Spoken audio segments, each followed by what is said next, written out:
Hello everybody, welcome back to Joser Studios, and May the 4th be with you all, because it is May the 4th, the day where we celebrate Star Wars, because of a convenient date pun thing.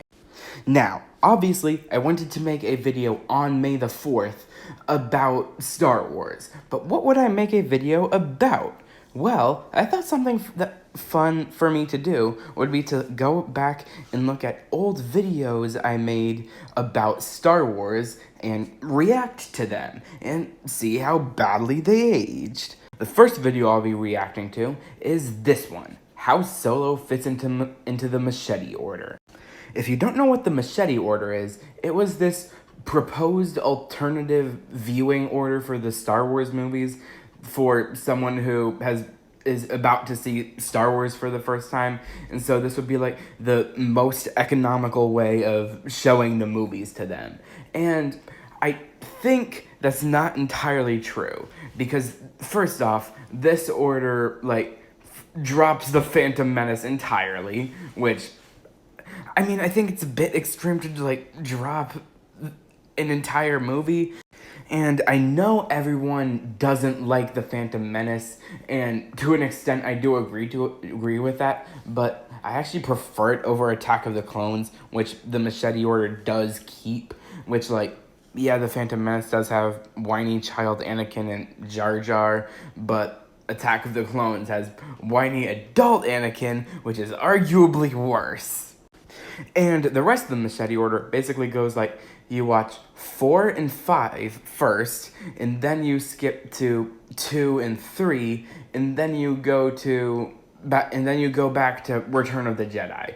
And I was inspired to make this video by this YouTuber that I like called Seamus Gorman, who had made a video about how Rogue One would fit into it, and he placed it in between Revenge of the Sith and Return of the Jedi. And I thought that was a pretty good idea at the time, but we will get to why that's not necessarily a good idea later. And this entire order is just kind of iffy now, because no one really cares that much about what order you show the films to. The entire reason why people don't show it in release order anyway is just because the special edition edits have messed up the ending of Return of the Jedi a little bit. But I'm pretty sure if you really wanted to, you could just either show that and your kids might be a little bit confused, or you could just show your kids Return of the Jedi, an older version of it, and without the special edition edits. And I know that might be a bit hard to track down, but it's gotta exist out there somewhere, right? So anyway, now that we've identified why this video is conceptually flawed, let's get into reacting to the video itself. It's kind of a bummer going into December knowing there's not going to be a Star Wars movie this year. But Unimportant, the movie, came out this May, so that was a wasted spot. Oh, God. Oh, my voice used to be so high. It is so weird going back and watching, videos of this age, because of just how weirdly high my voice is. It's not like I was 6 and recording this. I was 13 at the time. This is straight up embarrassing. And also, I should probably mention the screen recording watermark thingy that has appeared in the corner of the video, because that has appeared on the side of the video, because what I did to get footage for this was by screen recording me watching the trailer for it, and then editing little layers on top of it. And you could have just cropped that out past Joey. It's really not that hard. So now that a new Star Wars movie is out, I'm gonna try to figure out where it falls in the Machete Order. Oh my God, look at just how bad that title effect is. Oh my God, this is so poorly edited. If you don't know what the Machete Order is, it's the best way to show people Star Wars for the first time. You gonna provide any justification for that? No? Okay, let's move on then.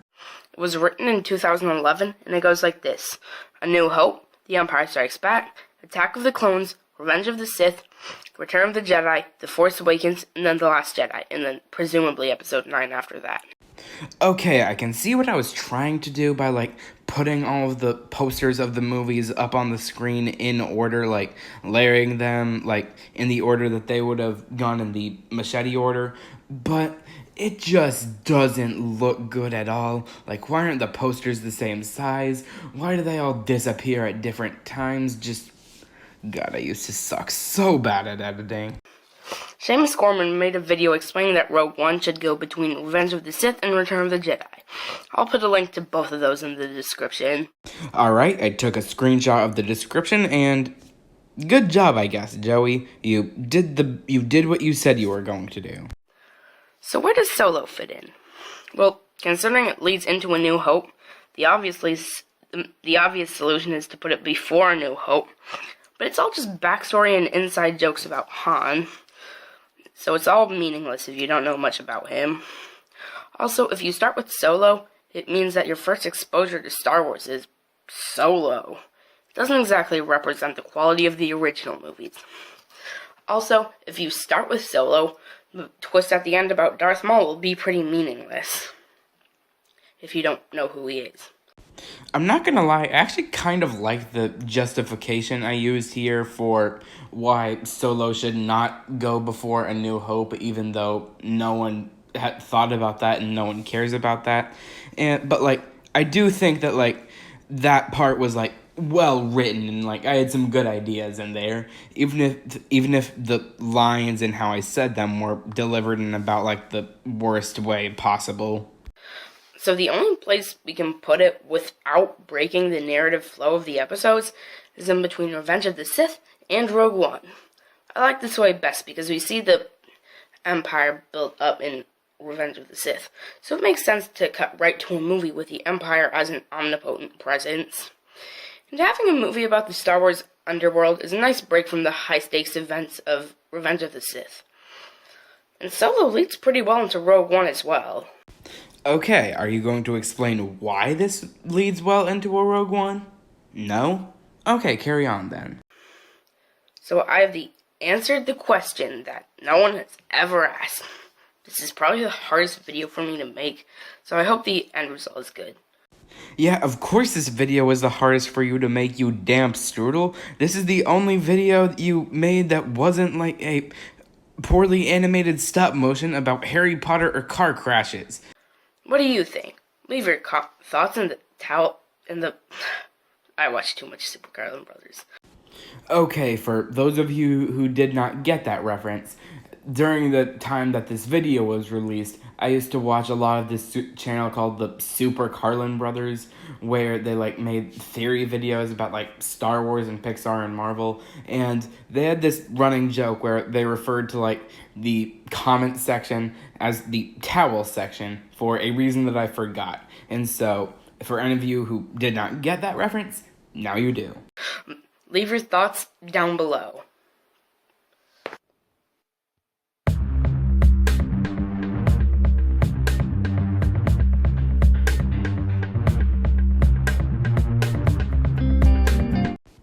For what it's worth, I actually remember deliberately poaching this end screen template from like the actual Solo Star Wars trailer, and I had just like screen recorded that, like continued past like the point of the actual trailer, and just used that as like my own template to crappily overlay my own end screen over. So you know that now, I guess.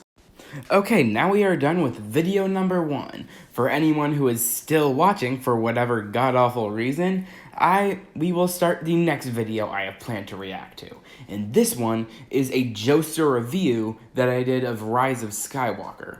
If you don't know what the Joester review series was about, that was basically just like whenever I took like whatever highly popular and trending thing at the moment, like it could be a movie, a TV show, a game, and I would just like review it. Like there really wasn't all that much to it.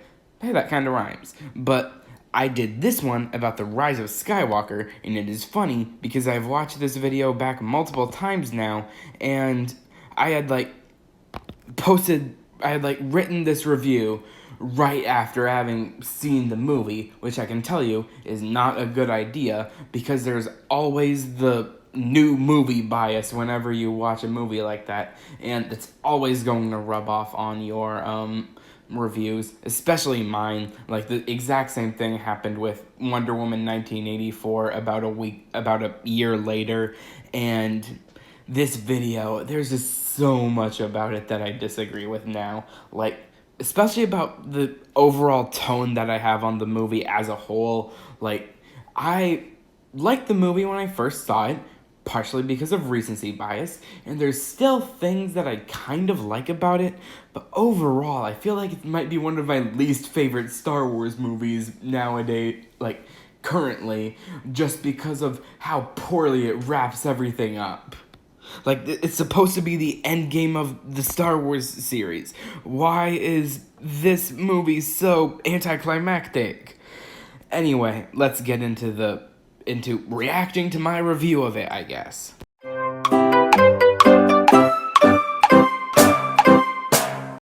Okay, I actually really like the intro that I was using for my videos at the time. Like, it's not perfect, especially given the fact that there is 2 separate watermarks on it, not including the watermark I am using for this video that I am currently editing, which I had used from the YouTube intro generator that I had downloaded this intro from, and the watermark from KineMaster, which is like the editing software that I've been using for a long time now. Hello, internet. I'm Joey.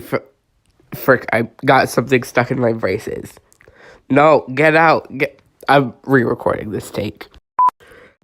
Okay, that was actually kind of funny. Like, we had gotten to the point in, like, this video was about, like, released a year later after the last one, and you can just, like, see how, like, you can just, like, hear how much I improved with, like, my video voice. Like, I had braces at the time, which sucked, and I'm so glad that I've gotten them off now.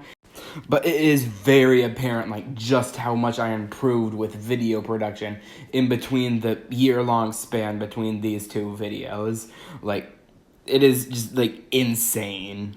I know I'm still not perfect now, but, like, I'm just, like, still, like, getting better with, like, each video that I make. Most of the time, anyway. Hello, internet. I'm Joey from Joester Studios. There, that was a lot better. Anyway, here's a video that some of you might have been waiting for. I'm doing a review for The Rise of Skywalker. I'm writing this right after leaving the theater, and my blood is still running high. Yeah, this was exactly what I was talking about earlier. Don't make videos about movies immediately after seeing them. You are only going to regret it later. Like, you haven't had long enough to form an actual opinion on it. I love this movie. I honestly have no idea why it has such a low Rotten Tomatoes score. 56? Seriously? I personally would give it a 90. Yeah, that comment did not age well. Like, I would no longer give this movie a 90. However, I do consider myself a massive Star Wars fan, so this review will most likely be tainted by that. So if you want an unbiased review, then go look somewhere else. Hey, at least I'm being honest. Also, spoilers, like with a capital S. First, we're going to talk about the bad stuff. And to be honest, there's really not much that I don't like about it. Poorly aged comments number 2. But it's still not perfect. The most obvious flaw that everybody seems to be bringing up is how it retcons a lot of the reveals from The Last Jedi. I didn't have a problem with most of this, but it did kind of bother me how the stuff in TLJ about how anyone can be Force sensitive, which I really liked, this movie completely disregarded. Oh, hey, I finally found something that I actually agree with my past self on. Yeah, that really pissed me off. Like, why did this movie just completely disregard everything interesting about The Last Jedi? And here's another thing. We get the reveal that Rey was Palpatine's granddaughter, right? But that means that Palpatine must have had some kind of partner. And that creates some disturbing notions. Yay, it's the joke that everyone was making when this movie was released. Although, I would like to say that Rey isn't technically Palpatine's granddaughter. Like, the guy who was her dad was actually just, like, a clone of Palpatine. So really, like, he's more along the lines of her uncle, which, like, and even then, like, this joke was just, like, so incredibly stupid because, like, he was an emperor. He would not have trouble finding a mate. And, like, even before, like, he got all deformed and stuff, like, he was a pretty good-looking guy. Like, he probably could have attracted a woman to, like, you know, mate with him. I'm sure none of you guys wanted to hear about that. But it's not nearly as, like, gross as my past self seems to think. Or maybe I'm the only one who thinks this way. Who knows? Okay, as the guy who said this exact quote, I would just like to say that no, you are not the only person who thinks this way. Like, I remember hearing this joke in someone else's review and purposefully stealing it. Like, I actually do that, like, or at least used to do that a lot with my reviews, where I, like, listen to what other people were saying and then just, like, regurgitating it, which kind of entirely defeats the point of why I was making these videos, which was to, like, provide my unique, in very massive quotation marks, perspective on whatever movie I was covering. There are a couple of smaller problems with this movie, but most of them don't really bother me that much.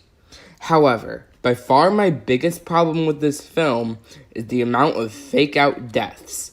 You've got Chewbacca being on the other freaking transport, which makes no sense, by the way, and C-3PO having his mind wiped, only for R2 to restore it.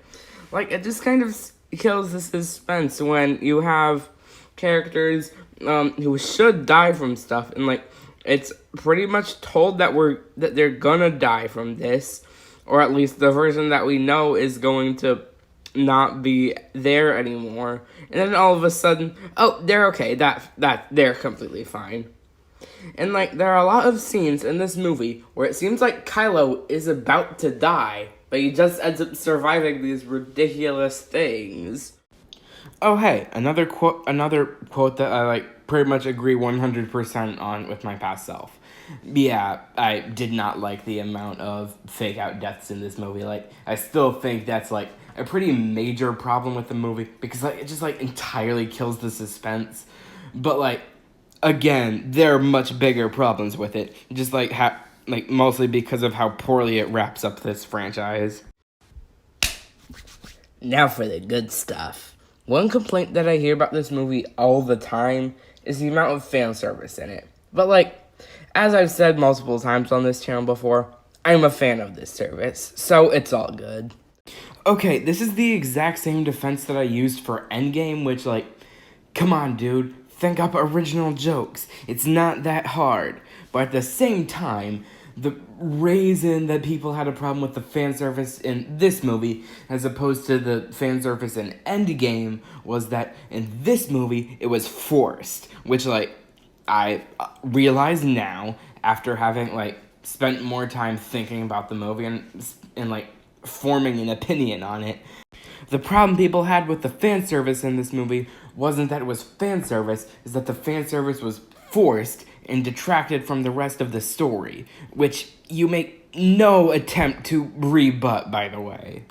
And the stuff that you've come to expect from these new Star Wars movies, like the forget this, take us taken. This is something that I used to do a lot in this era of the channel, where I would, include, like, takes that I had screwed up with in the video, because for some reason I thought that made it funnier, which, like, sometimes that is funny. Like, it was funny at the beginning of this exact video, but I just did this so many times to the point that, like, it has just become a completely tired joke at this point. The cinematography, the action, the CG, and the music were all top notch. And regardless of what other people might say, I thought the acting was really good. Some people are saying that Adam Driver did poorly, but I personally could not disagree more. Honestly, I just kind of agree with, a lot of the stuff that happened since the last time I interjected. Obviously, the thing about the new Star Wars movies is that they're just, very well put together in terms of just, how they look and how produced they are. The acting is good for the most part. The, cinematography, the action, all of that's, top notch. I'm not disagreeing with any of that. I don't remember anyone saying that Adam Driver's acting was bad. I actually feel like I remember a lot of people praising it, but you're not gonna bring that up because that would make it seem like the people who disliked the movie actually had a leg to stand on. And we can't be having that in this shameless fanboy video. I also love the character writing with Kylo and Rey. I keep hearing people say that Rey didn't have a character arc, and I'm here no. It's completely fine if you don't like it. That's completely reasonable. But you can't say that she doesn't have an arc when she clearly does. What's that? You want me to recount it for you? Okay. Oh no, I already know what I'm gonna do. I'm just going to, recount, describe Rey's arc across the entire trilogy in an unnecessarily sultry voice. I've done this before in videos, and I don't understand why I do it. My voice is not sexy enough for that. This is not a thing that you can do. Stop. Across this trilogy, Rey has struggled with identity problems. In The Force Awakens, she keeps insisting that her parents will return for her despite them being dead. She wraps up so much of her identity around this idea, but she subconsciously knows that this is not where she belongs. Then, the dark and the light side show up and each try to get her to their side. Her experiences on Jakku have given her sympathy for the Resistance, but she still feels a natural inclination to the dark side because of her literal blood. It's a nature versus nurture situation. Then, when she finds out that she is actually a descendant from Palpatine, her inclination only grows stronger. But Kylo's turn back to the light successfully convinces her, and she finally accepts that her true identity is that she is a Skywalker. My God, that was a stretch, and also super cringy. Everything about the way that looked, to the way that I sounded, to what I was actually saying. And even as I was writing this video, I kind of knew that what I was going for to try to make an argument for why Rey had an arc was kind of a stretch. I mean, she does have an arc. You can't disagree with that. They did attempt to give her an arc, but the problem with this, this entire trilogy as a whole was that, they didn't have a plan for it from the beginning, and so it would have been impossible to, give, Rey a satisfying arc in those circumstances. However, this movie's greatest asset is the satisfying ending it provides to the Skywalker saga. Okay, out of all of the poorly aged comments in this video, this one is probably the worst. I just love the symbolism of it closing on a shot that took place at the beginning of the first movie. It perfectly brings this saga to its 42 years in the making conclusion. Okay, it is so insanely disingenuous to describe this movie as if it was the perfect conclusion to a saga that was 32 years in the making, because realistically it was not. George Lucas had zero involvement in the sequel trilogy. He had no idea where he was going to go with this when he was writing A New Hope. Regardless of anything any planned sequel trilogy he might have had while he was developing Empire Strikes Back, Return of the Jedi, or the prequels, none of that didn't even come to pass. Like, this trilogy was developed by entirely different people, and not only that, but each movie, they had no plans for this trilogy as a whole, and each movie directly contradicts or is actively spitting on the face of the previous one. And that's like one of the few things that I actually really do not like about The Last Jedi. But who cares about any of that, right? This movie ended on two suns, which is much more important, right?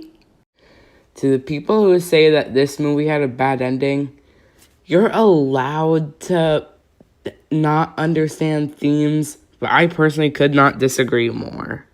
My God, that was so insanely pretentious. So the final verdict was that The Rise of Skywalker was a great movie with great character writing that gave Star Wars the satisfying ending it deserves. Yeah, I feel like this might be a case of the old denial right here. With a few flaws, but none of which ruin the magnitude of this ending, and not the garbage that most people claim it to be. And speaking of garbage, thanks for watching mine. Hey, finally something about this video that we agree on. Peace out. Well, that was a flawless segue.